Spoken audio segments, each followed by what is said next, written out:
फिर से आज टिंडा बनाई हो, वो भी कम मसालों के साथ। कभी तो कुछ चटपटा बनाया करो। खाने में टिंडा देखकर राकेश का मूड खराब हो गया। उसकी पत्नी सावित्री ने कहा, कम मसाले खाने से पेट ठीक रहता है। रमेश, हाँ, खाने की तरह जिंदगी में भी मसाला नहीं रहा। हर रोज वही चिक चिक, वही खाना और वही बीवी, कुछ भी नया नहीं है। रमेश और सावित्री की शादी को 10 साल हो चुके थे और रमेश अब इस शादी से पूरी तरह से पक चुका था। रमेश हमेशा से एक बच्चा चाहता था, लेकिन उन दोनों को बच्चा भी नहीं हुआ। ऊपर से सावित्री हर रोज एक ही खाना बनाकर उसे बोर कर देती थी। इसलिए रमेश के जीवन में खुशी नाम की चीज ही गायब हो गई थी। रमेश हर रात को छत पर जाकर सोचता था, रमेश, क्या फायदा हुआ शादी का? खुशी तो दूर दूर तक नहीं। ऐसे कब तक चलेगा? अभी तो डिवोर्स भी नहीं हो सकती। इस शादी नाम की चीज से तो दिल ही उठ गया है मेरा। अगले दिन रमेश वही घिसा पिटा खाना खाकर ऑफिस के लिए निकल ही रहा था कि उसने देखा उसकी पड़ोस वाले घर के सामने एक गाड़ी आके रुकी। उसमें से एक जवान और खूबसूरत सी औरत बाहर आई और कुछ लोग गाड़ी से सामान घर के अंदर ले जाने रहे थे। रमेश, हाय कितनी सुंदर है ये लड़की, इससे तो मुलाकात करनी ही पड़ेगी। रमेश ऑफिस जाने के लिए घर से निकलते हुए उस औरत के पास जाकर बोला, हेलो, मेरा नाम राकेश है, मैं यही रहता हूँ, आपका नाम क्या है? उस औरत ने बड़ी मीठी आवाज़ से कहा, हेलो, मेरा नाम रीमा है और मैं यहाँ नई नई आई हूँ। मैंने ये घर रेंट पर लिया है। रमेश, बहुत बढ़िया जी, इसका मतलब आप हमारी पड़ोसन हुई। ठीक है, मुलाकात होती रहेगी। रमेश खुश होकर वहाँ से चला जाता है। रमेश, अरे इतनी सुंदर पड़ोसन सोचकर ही दिल में लड्डू फूट रहा है।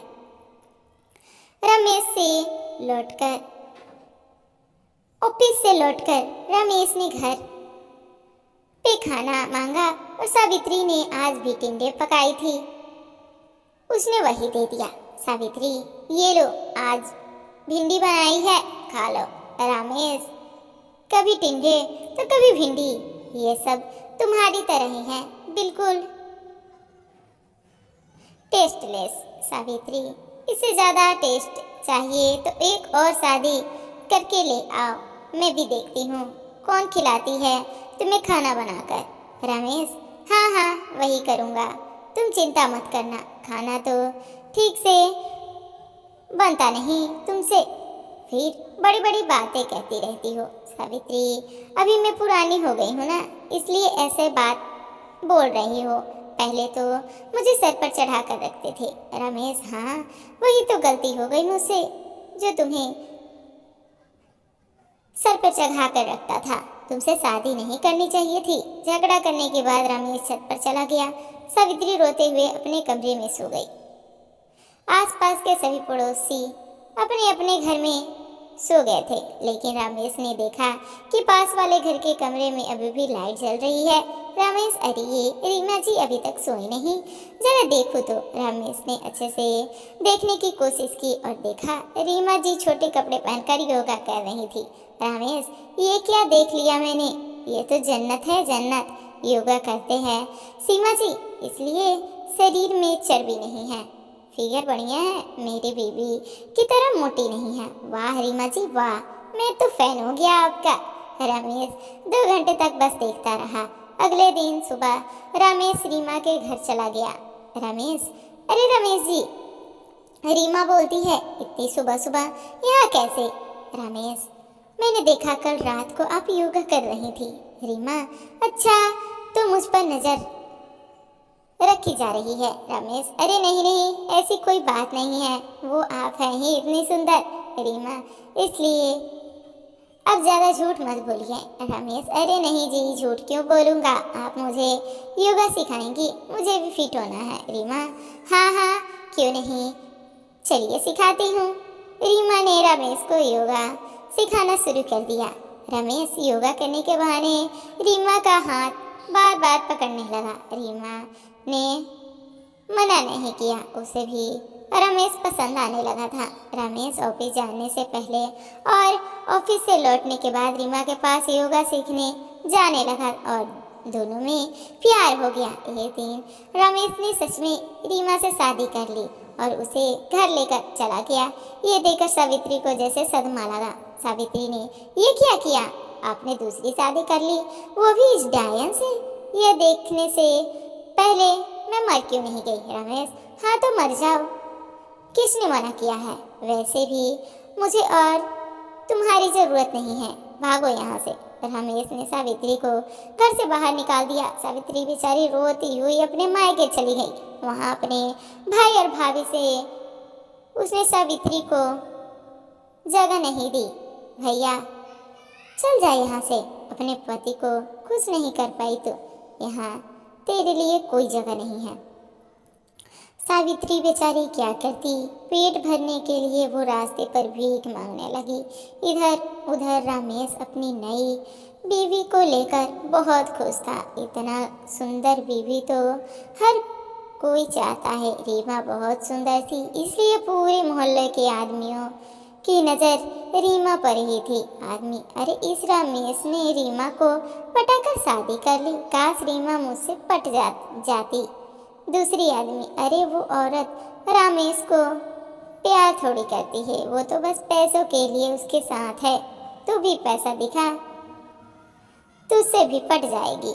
रीमा से योगा सीखने के लिए घर के बाहर आदमियों की लाइन लग गई। हर दिन वो लाइन बढ़ने लगी। हर दिन सुबह उठकर रमेश ने रीमा को नाश्ता मांगा तो रमेश, रीमा नाश्ता लगा दो। रीमा, मैं नहीं कर सकती, मेरी स्टूडेंट मुझसे योगा सीखने के लिए बैठे हुए हैं। रमेश, मतलब? रीमा, मतलब खुद बनाकर खा लो, मेरे लिए भी बना देना। यह बोलकर रीमा चली जाती है। रमेश बहुत मुश्किल से पराठा बनाने लगा। रमेश, यह क्या बात हुई? ऑफिस भी संभालो और घर पर भी खाना बनाओ। रमेश ने पराठा बनाकर खा लिया। तभी रीमा आई और पराठा देखकर कहा, रीमा, छी, ये क्या है? पराठा कोई खाता है क्या? इसमें कितना सारा तेल है, मुझे तो सलाद खाना है। अब से तुम भी मेरे साथ सलाद खाओगे। रीमा, रमेश,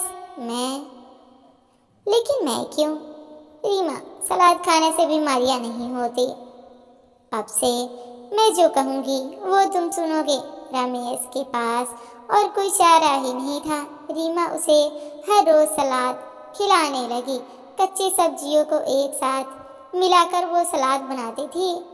वो खाते खाते रमेश को उल्टी आने लगी। रमेश, मुझे अपने आप को जूते मारने का दिल करता है। मैंने खूबसूरती के चक्कर में इससे शादी कर ली। इस सलाद से अच्छा टेस्ट तो सावित्री के टिंडे और भिंडी में था। रमेश परेशान हो गया, लेकिन रीमा कोई बात सुनने के लिए राजी नहीं थी। ऊपर से उसके खर्चे अलग थे। रीमा, जल्दी से 20,000 दो, पार्लर जाना है। रमेश, पैसा के पेड़ पे उगते हैं, पैसे नहीं है मेरे पास। रीमा, तुम मुझसे शादी क्यों की? सुनो रमेश, अगर तुम मेरे खर्चे नहीं उठा रहे हो तो बता दो, मैं किसी और से शादी कर लूँगी। आशी की कमी नहीं है मेरे पास। रीमा ने रमेश को धमकाया। इसके बदले रमेश समझ गया कि उसने रीमा से शादी करके बहुत बड़ी गलती की है। वो चुपचाप ऑफिस चला गया और शाम को ऑफिस लौटने के बाद रीमा के लिए गिफ्ट लेकर आया। रमेश गिफ्ट के लिए चलता हूँ, वो देखकर खुश हो जाएगी। रमेश घर पहुँचा। घर का दरवाजा खुला हुआ था। रमेश अंदर गया और अंदर जाकर उसने जो देखा उसके होश उड़ गए। उसने देखा रीमा गैर मर्द के साथ बिस्तर पर बैठकर गप्पे लड़ा रही थी। रमेश, ये क्या कर रही हो रीमा? रीमा, मेरी मर्जी, ये मेरा नया बॉयफ्रेंड है, मेरे पास योगा सीखने आया था, मैं इससे शादी करने वाली हूँ। वैसे भी मैं तुम्हारी औकात से बाहर हूँ। रमेश, ये तुम क्या बोल रही हो? मैं तुमसे प्यार करता हूँ। रीमा, प्यार तो मुझसे हर कोई करता है। मैं जा रही हूँ तुम्हारा घर छोड़कर। साथ में तुम्हारे पैसे भी ले जा रही हूँ। रीमा अपने बॉयफ्रेंड के साथ निकल गई। रमेश बैठकर रोने लगा। रमेश, मेरा सब कुछ खत्म हो गया। पहली बीवी भी नहीं रही और दूसरी भी नहीं रही। इससे अच्छा तो सावित्री ही थी। पूरी रात रमेश रोता रहा। अगले दिन सुबह वह ऑफिस जा रहा था। इतने में उससे पास एक औरत आई। औरत, साहब कुछ पैसे दे दो, खाना खाना है। रमेश ने मुड़कर देखा तो वो हैरान रह गया। रमेश, अरे सावित्री तुम? सावित्री, रमेश तुम? रमेश, मुझे माफ कर दो, मुझसे गलती हो गई। लौट कर चलो सावित्री, लौट चलो। सावित्री भी रो पड़ी। आखिरकार सावित्री ने रमेश को माफ कर दिया और वह दोनों घर लौट आए। सावित्री, बहुत अच्छा लग रहा है घर लौटकर। बोलिए जी, खाने में क्या बनाऊं? रमेश, टिंडे बना दो, तुम्हारे हाथ के टिंडे बहुत ही स्वादिष्ट हैं। सावित्री, चल छूटे। रमेश को सावित्री की अहमियत समझ में आ गई। इसके बाद वह दोनों खुशी खुशी रहने लगे। तो दोस्तों, ये कहानी आप लोगों को कैसी लगी कमेंट बॉक्स में कमेंट करके ज़रूर बताइएगा। मिलते हैं नेक्स्ट वीडियो में। तब तक के लिए धन्यवाद।